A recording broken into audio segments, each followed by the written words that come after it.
Chicane sat back and smiled a sincere smile. Well spoken. It does serve me. His hand swept across an obsidian chime, beckoning a servant who hurried into the room. The sacred drink, Chicane said. Moments later, the servant returned with 2 elaborate potter's mugs of freezing cold snow covered with pulque, a fermented juice from the mangue plant. Chicane raised his mug, and Narlo did the same. A toast to your continued service to the people of our nation, Chicane said. Narlo smiled, lowered his eyes, and sipped the drink. How is this possible, my lord? He said, nodding at the mound of crystalline ice that filled his mug. Chicane laughed. Each morning, runners in relay bring it from the mountaintop in thick clay casks packed in dry grass. It is delicious, is it not? Narlo nodded. There will be a meeting tonight of the Atlantean Circle to elect a new master speaker. All 16 members must be present for this vote. Lairs the Wise One will come to your compound an hour after sundown. Be ready to go with him. It was 3 years later that death claimed another member of the Circle. At this time, Narlo convinced Chicane to nominate Kugel, and he accepted. Soon after, Narlo was elected the Atlantean, or Master Speaker of the Shikoman Council and the people of Shikoma. Lairs coughed sharply, pulling Narlo back to the present. He breathed deeply and noticed the smoke of the torches had floated to the roof of the cave and was hanging like a ghostly canopy over the circle. The circle is open, Narlo said softly. Well, first, I am concerned about your safety, Kugel told him. Kahatek tried to kill you in the presence of the consul, and you made a fool of him. By now, his soldiers will surely have spread the story throughout the city. He will come for you again. I don't think so, said Chapiko, the wise one. She had assumed the body of a woman of white skin, a race rarely seen in Shikoma. Kahatek may be the eldest son, but any of the other 6 are wiser than he. He was probably drunk on his own wrathful dreams and acted from his own frustration. Narlo nodded in agreement. Chapiko continued. I anticipate that the others, who have surely heard what happened, will be able to control Kahatek. The 7 will not risk turning the entire population of our nation against them, and I don't think they will want to pit their physical force against our superior mental powers. Instead, they will begin a campaign of rumors to get what they want. What do they want? Asked Alida, the other female member of the circle, and the representative of the artisans. Beginning at her hairline was painted a red stripe the width of 2 fingers. It ran down the left side of her face, across her eye, and down her cheek. Narlo had never seen her without it. They want the full power of leadership, Kugel said. Once they have elected the new lord from their number, they will not be content to maintain what is. Until today, the Shikoman Council has made all the important decisions about matters of state. The furtherance of commerce and of missionary work in the service of our God are always the first priorities. But the new Lord will want to do things his own way, and that will probably be the way of the Jaguar. 5 of the 7 are members of the Jaguar clan, noted another member of the circle. Much to the consternation of their father, Narlo said. I don't know if Chicane ever accepted the existence of a divine loving God, but he knew the importance of such a symbol to the success of our nation. While our religion teaches that the many deities of our people are different aspects of Teloti, the Jaguar clan sees them as different gods, angry, vengeful gods that reward in direct proportion to the number of bloody sacrifices offered upon the altar. Narlo knew that the 16 were already aware of this. but he felt the need to speak the words. He visualized the bloody Mayans and Zapotics as he spoke, and shuddered at the thought of their countless human sacrifices. During his lifetime, the only such sacrifices in Chicoma had been convicted criminals deserving of their fate. Each spring, after dying upon the altar, one of them was skinned, and the black priest wore the skin to perform a sacred dance at the planting festival. Narla was disgusted by this last remaining vestige of the old ways, and had twice tried to convince the consul to ban the practice, but both times he had failed. "What of the propaganda the Seven will surely concoct?" asked a member. Lairs answered, "They will use any misfortune to their advantage. They will claim that had the gods been appeased with sacrificial blood, the difficulty would not have arisen. The gods would have been benevolent." "Will you envision, then, a long-lasting conflict between the House of the Lord and the Chicoman consul?" asked one of the members. "Yes," said Narlo. "Yes," said Kugel. "Yes," said Lairs and Chapico and several others. "What of the powers?" Kugel asked. "This is no longer a time of connection," Lairs said. He was referring to Atlantean times when the people were linked psychically. But when the connection was misused by power-hungry leaders, the people were forced to disconnect. "Today, the powers are available to all first and second caste priests who are willing to devote the time and energy necessary to develop them. Of course, some will have more natural ability than others, but the power is available to all." "Personally, I don't think any of the Seven has the self-discipline to develop the powers, even if he were tutored," Narlo said.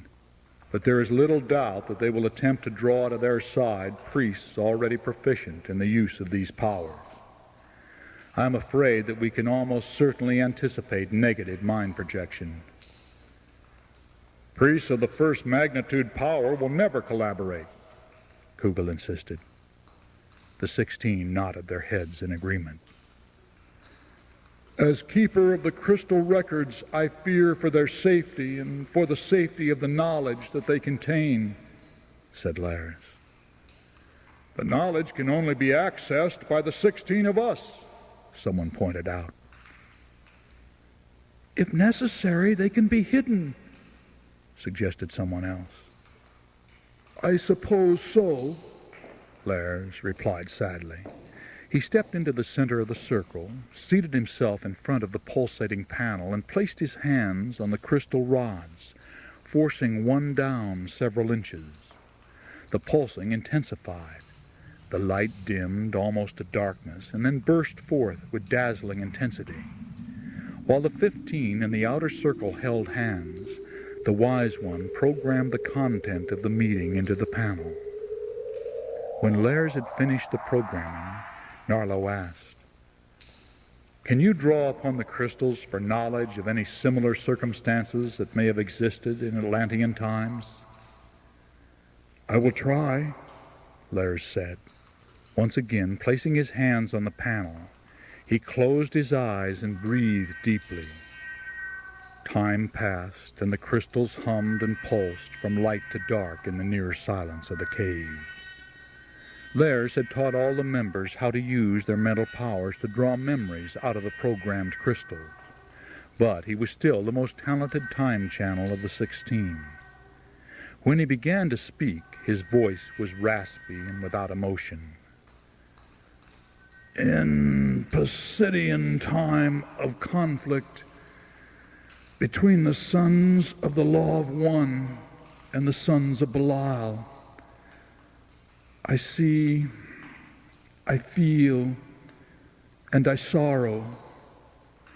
Those of Belial withdrew from the order of One into a temple of darkness from which tentacles of fear spread across the land." Lairs, his head tilted to the side until it almost touched his shoulder, his face distorted in a grimace, swallowed hard and breathed in short, shallow gasps.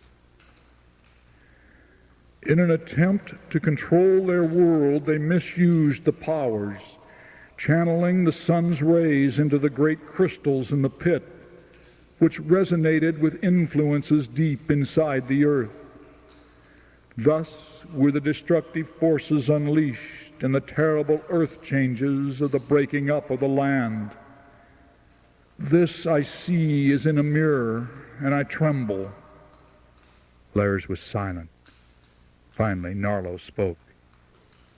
Those are powers we know nothing of. They are the same forces of light and darkness that oppose each other today, and many ways exist to shatter and disperse the continents, Lairs said. Can you tell us again of the one whose name is pronounced Om? Narlo said. Lairs, his eyes still closed, raised his head a little. His face relaxed and took on a look of serene contemplation. The one God whose name is pronounced Om teaches his followers that they shall live again and again upon the earth. With the exception of Shapiko and me, those of the circle have lived many times in the Atlantean lands, as you have lived many times in the lands of your present world. Each life is for learning, and with each life comes new opportunity. The one God whose name is pronounced Om teaches his followers that they are responsible for all that they experience upon the earth. The cumulative effect of their thoughts and deeds over many lifetimes has created their present circumstances. The one God whose name is pronounced Om teaches his followers that they are all part of him and of the whole, so that to judge another is to judge yourself, to fear another is to fear yourself, to love another is to love yourself.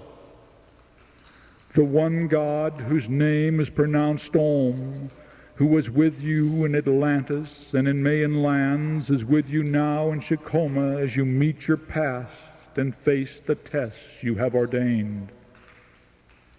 Lairs sat upright with a start and his eyes opened wide. The 15 others were looking at him expectantly, but no more words were spoken. He returned to his position in the circle, and they all joined hands, synchronizing their breathing until their lungs rose and fell as one. Shapiko started to hum the mantra, which floated up into the darkness and rolled through the empty caverns of the cave until it reached the furthest limits of space, then reverberated back to the chanters like the song of the heavenly spheres. The 16 left the cave through the 2 separate entrances, one beneath Lairs' study, on the street of Zakwikads, and the other at the basement level of the small apartment compound shared by 6 priests of the circle. Before the closing ritual, Narlo had warned them, "Be careful. You can no longer assume that you are not being followed or overheard." When the others were gone, Narlo, Kugel, Shapiko, and Lairs sat in Lairs' study in the glow of a small lamp. "I will prepare a plan to hide the records if it becomes necessary," Lairs said. The other 3 nodded their heads in agreement. "Will your people return for you if such a time should come?" Kugel asked. "You are my people now," Lairs replied, placing his large hand on Kugel's knee. "After all these years and the birth of my daughter, after my many acts of intent, I've tied my destiny to this earth." As Narlo and Kugel stepped out of Lairs' front door into the moonlight, Narlo thought he caught a glimpse of a figure lurking in the shadows by the far wall.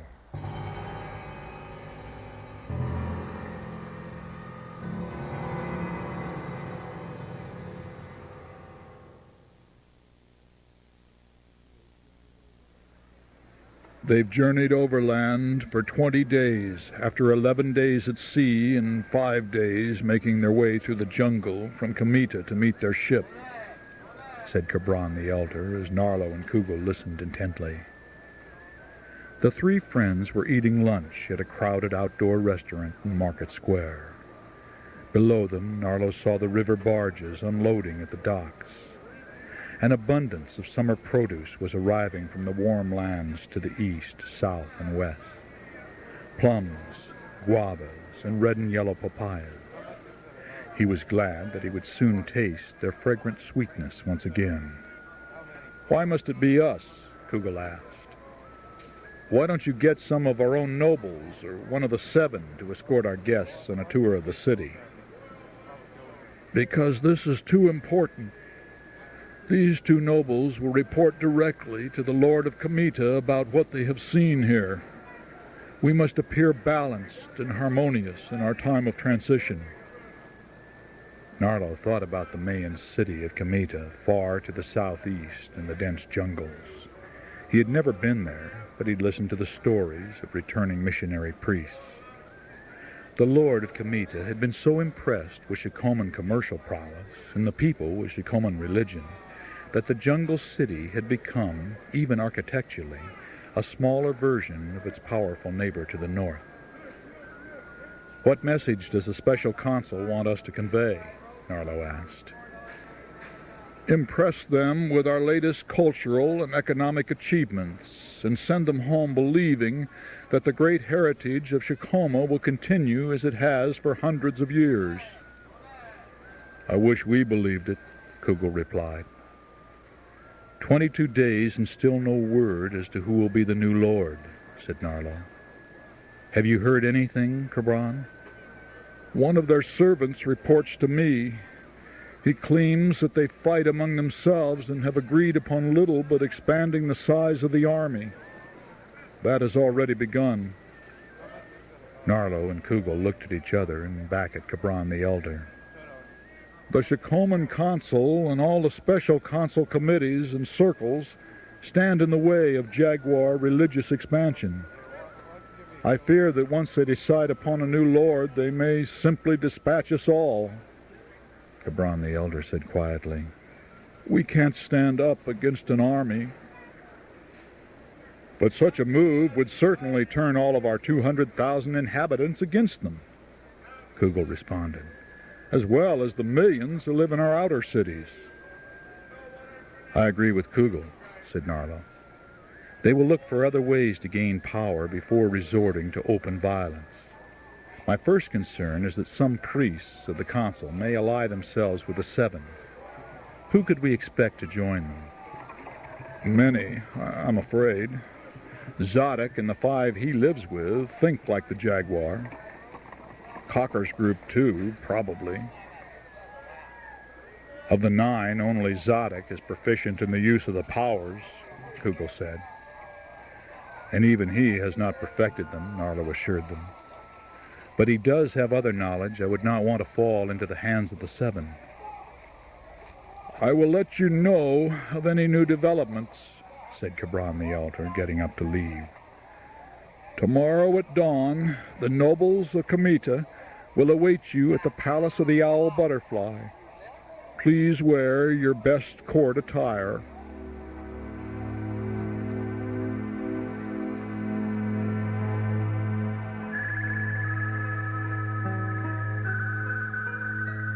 Tanzel, Narlo's servant boy, helped his master dress in the pre-dawn light. Narlo wore sandals trimmed with beads of polished jade and a pair of matching knee bracelets. A red stripe circled the bottom of his white tunic. His hair was braided, and a mantle of blood-red macaw plumes arched high above his head. A wide obsidian shoulder band pinched into both of his deeply muscled arms. In his right hand he carried the crystal rod with its handle of carved jade. Narlo stood 6 heads tall and was an impressive sight in his full court regalia. "Thank you, Tanzel. Well done." "Will you ride in a litter today?" Tanzel asked. "I suppose." "Oh, how I would love to experience such a thing." "Well, become a priest of the first caste and you shall." In fact, Narlo preferred to walk, but today, All the formalities must be observed in honor of their noble guests. Soon Kugel joined him on the patio. Both men were the same height and weight. When dressed identically, they might have been twins. The late summer sky was turning from purple to crimson as they ate a breakfast of fresh fruits and corn wafers.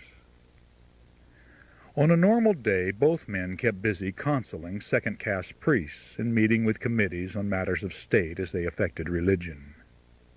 As their most public duty, the 13 priests living in the apartment compound led the sacred sunset ascension ritual every 7th day at the top of the Mu Pyramid.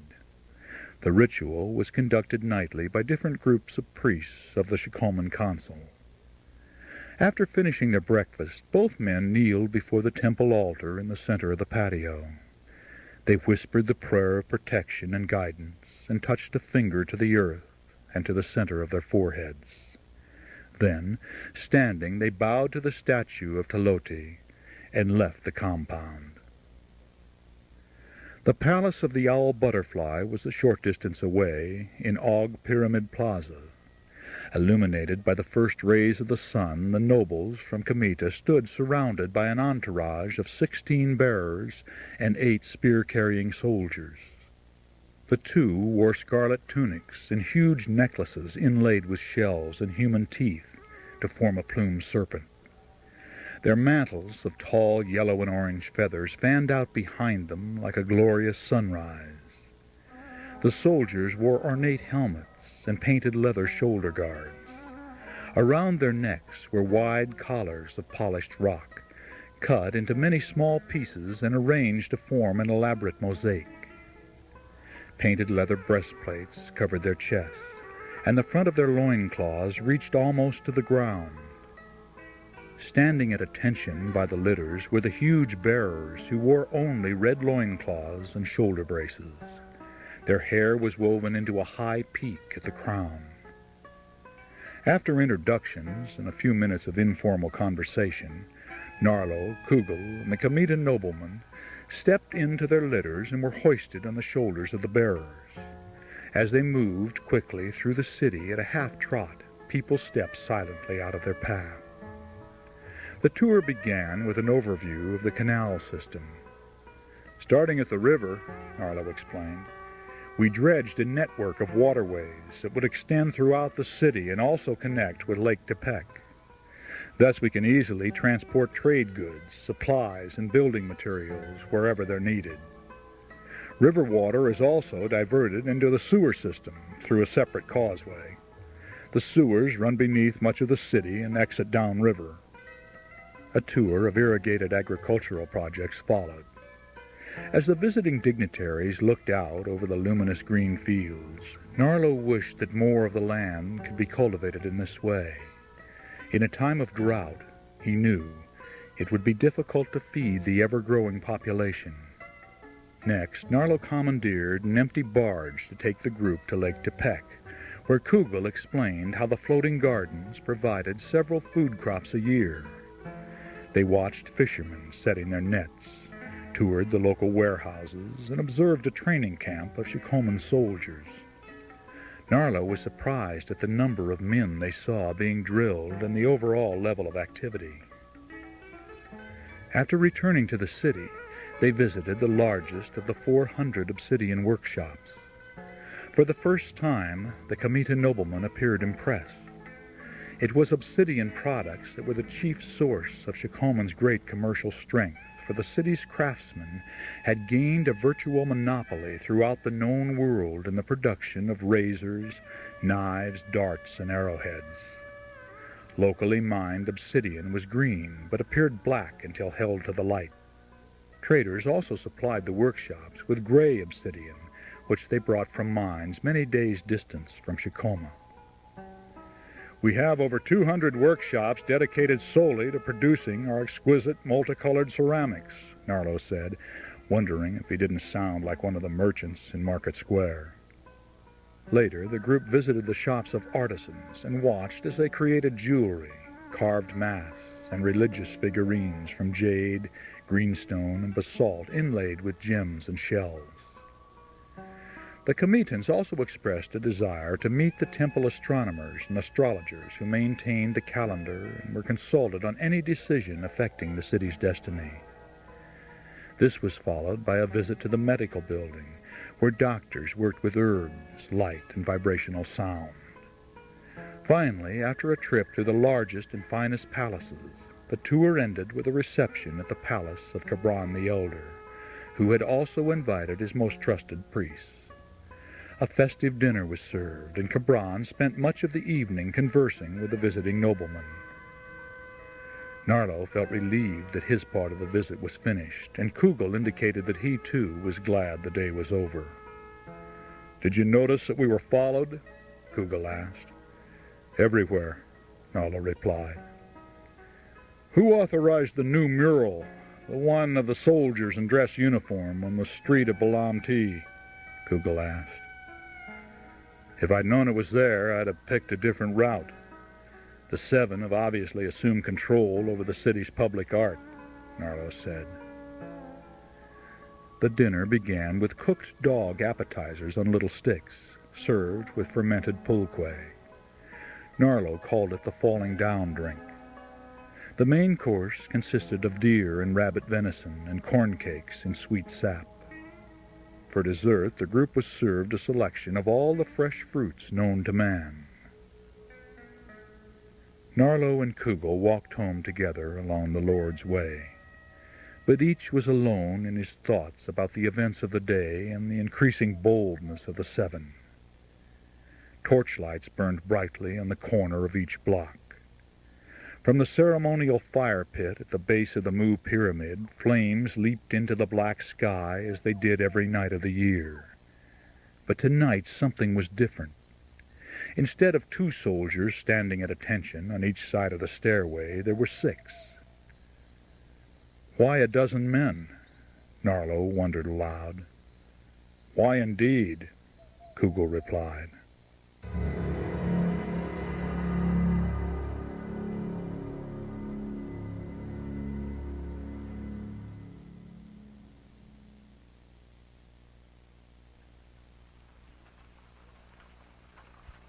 "2 killing frosts, and now this," Kugel said as he stood with Narlo on the patio porch watching the large hailstones cover the ground.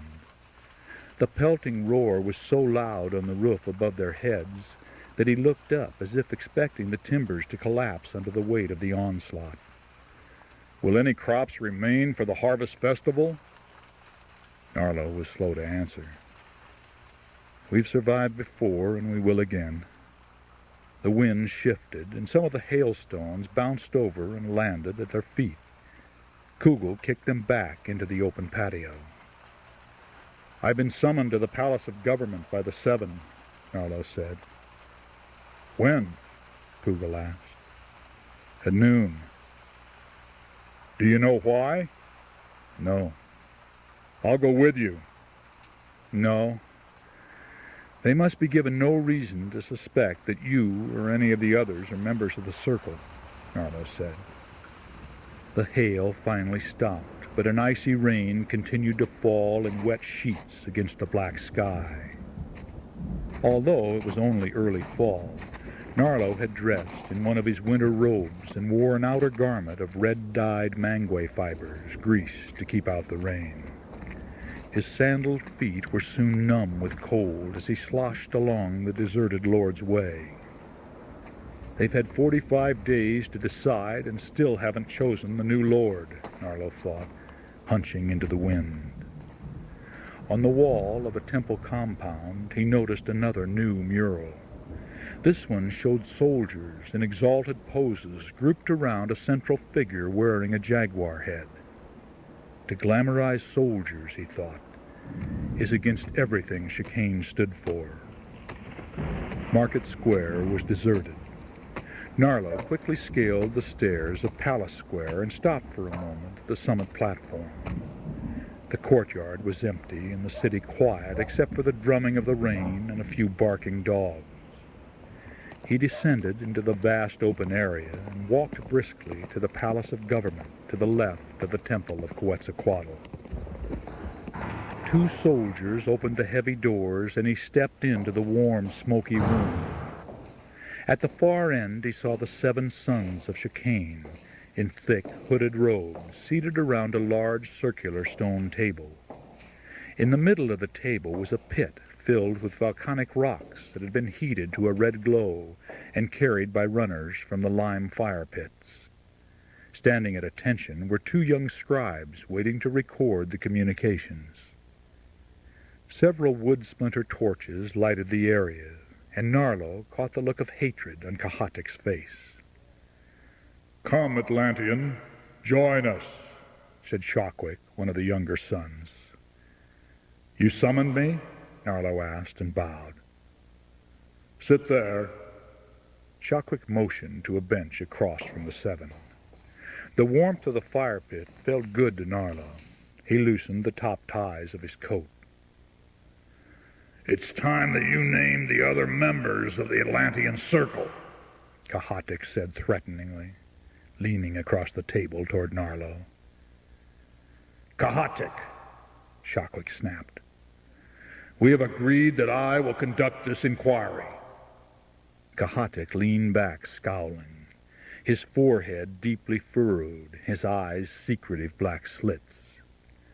Beneath his heavy coat, Narlo fingered the serpent carved into the jade handle of his crystal rod. "Atlantean, it is time for you to share some information with us," Shattuck said. "First, Kahatik is right. The Lord must know the identity of those who sit in the Atlantean Circle." "There is not yet a Lord," Narlo replied. "We speak as the combined voice of the Lord," Shawkwick said. "I'm sorry, but that will not do," Narlo said. "See," Kahatik bellowed, smashing his fist on the table. "They're a subversive force that already plots against us." "We must also study the crystal records of Shikoma," Shawkwick said. "Again, I must remind you that only a member of the Atlantean Circle can time-channel the records, and will do so when the Lord of Shikoma so requests or for a purpose he assigns." "Is that true?" asked another of the brothers. "The records can only be read by one of the 16? "Well, how would we know if they speak the truth?" asked another. "The contents of the records are already depicted in the murals of our nation for all to study and understand," Narlo said. "And you have the written collections of Lord Shikane as well." "Not the records of your meeting, Atlantean, and not the records that explain how to use the powers," Kahatik said, his anger and hatred of Narlo clearly apparent on his face, though he strove to hide them. "Your father, the Lord of Shikoma, never asked us to reveal the records of our meetings. Had he asked, his request would have been denied. And as for the powers, like any ability, they result from years of practice." "You dare to deny the Lord of Shikoma?" Kahatik snarled as he stood up and smashed a drinking cup on the table. "You dare to deny the sanctity of the Atlantean Circle and the Shikoman Council?" Narlo responded, standing to face Kahatik for the 2nd time. "Atlantean, please sit down. Kahatik, if you can't control yourself, the rest of us must ask you to leave," Shawkwick said. Narlo sat down and looked at Shawkwick. "Will you not continue to support the Shikoman laws of your father?" "Shikoma prospered under the guidance of our father, but that doesn't mean it can't prosper even more under our direction," Shawkwick said. "We don't want conflict with those you represent, but we will not allow you to place limits on the potential of our people." Narlo took a deep breath. "Will a new lord be announced soon?" "Yes. Will you reconsider our requests for assistance?" Shawkwick said. "No." "Then you are excused, Atlantean." Narlo stood up to leave and then turned back to the table. May I ask why murals of soldiers are being painted on the walls of the city? Is that not obvious, Atlantean? Kahatik said and laughed mockingly.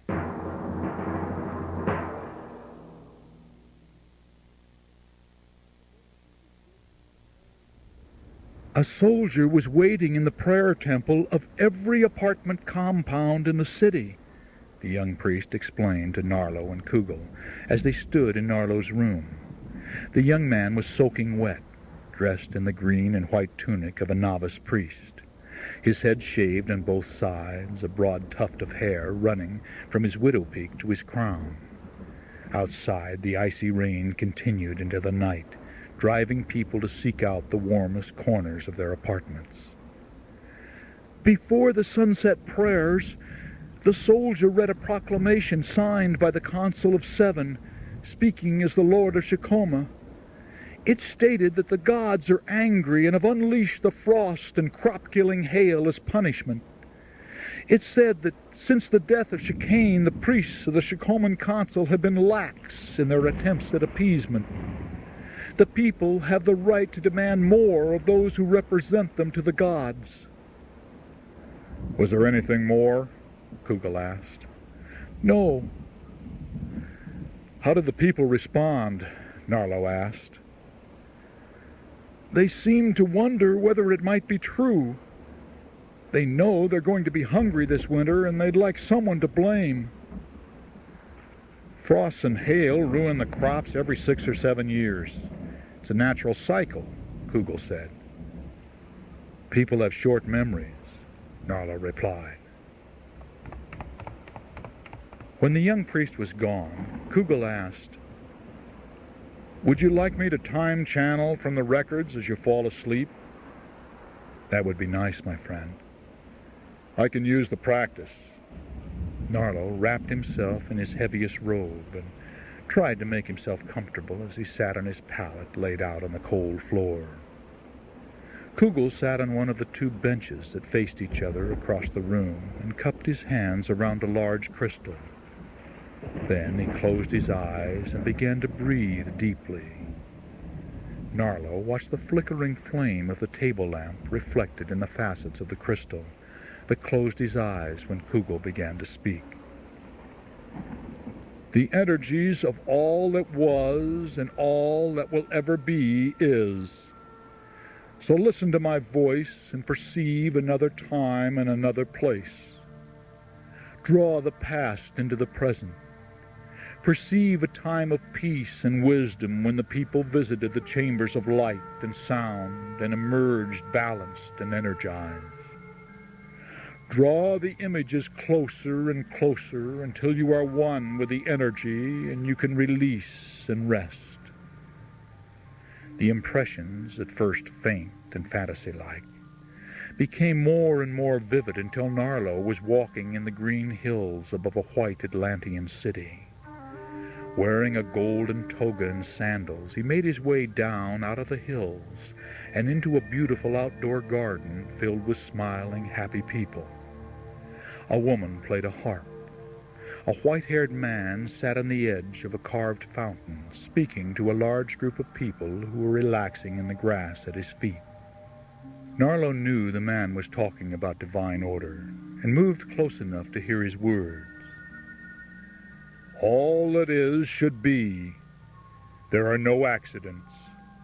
Your energy is expressed in your emotions, your thoughts, your words, and your acts. These then manifest the experiences you require to forgive yourself and bring your soul into balance. So it follows that the collective emotions, thoughts, words, and acts of our people create the environment we must all experience. If the majority focus their energy upon love and harmony, we will have love and harmony. If the majority focus their energy upon possessions and power, we will have conflict and strife. If the majority focus their thoughts upon fear and blood, we will have devastation. We are all one, and the dominant values of our people will manifest to influence everyone. Narlo awakened to the crackling sound of lightning striking nearby. It was followed by an earth-shaking boom as thunder rumbled slowly across the valley and echoed off the distant mountains. The lamp was out. Kugel was gone. Alone in the darkness, Narlo listened to the rain lashing the roof. He prayed for guidance.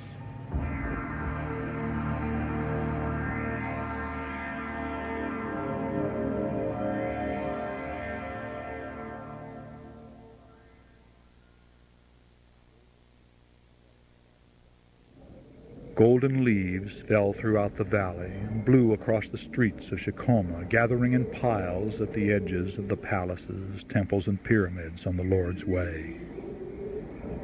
From the top of the Mu Pyramid stairs, Narlo watched as the late afternoon sun reflected off the gleaming walls and statuary, bathing the great city in a glow as brilliant as the falling leaves. In the distance, Narlo could see large groups of farmers returning from the fields. The canals were filled with barges moving slowly toward Lake Tepec, or floating downriver. Some were empty and would return fully loaded at the rising of the sun. Others were on their way to distant lands, carrying the products that assured Shikoma the prosperity and power that other nations secured with their armies. Do you ever wonder what will happen if the Seven combine the power of a strong army with the weight of our commercial dominance? Kugel said, joining his friend. His servant boy was attempting to dress him for the evening sunset ascension ritual, but Kugel wouldn't stand still. A strong army is one thing, Narlo said, staring off into the distance. But a jaguar army fueled by human sacrifice is another.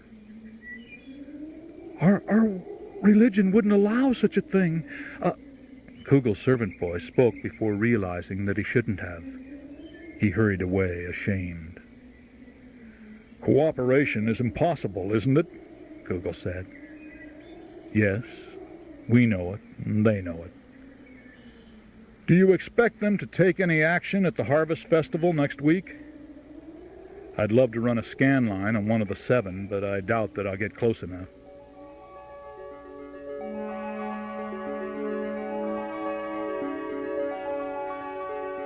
Narlo and Kugel took turns leading the ascension ritual, but tonight it was Narlo's turn, and it was he who wore the jade mask and scarlet feathered headdress.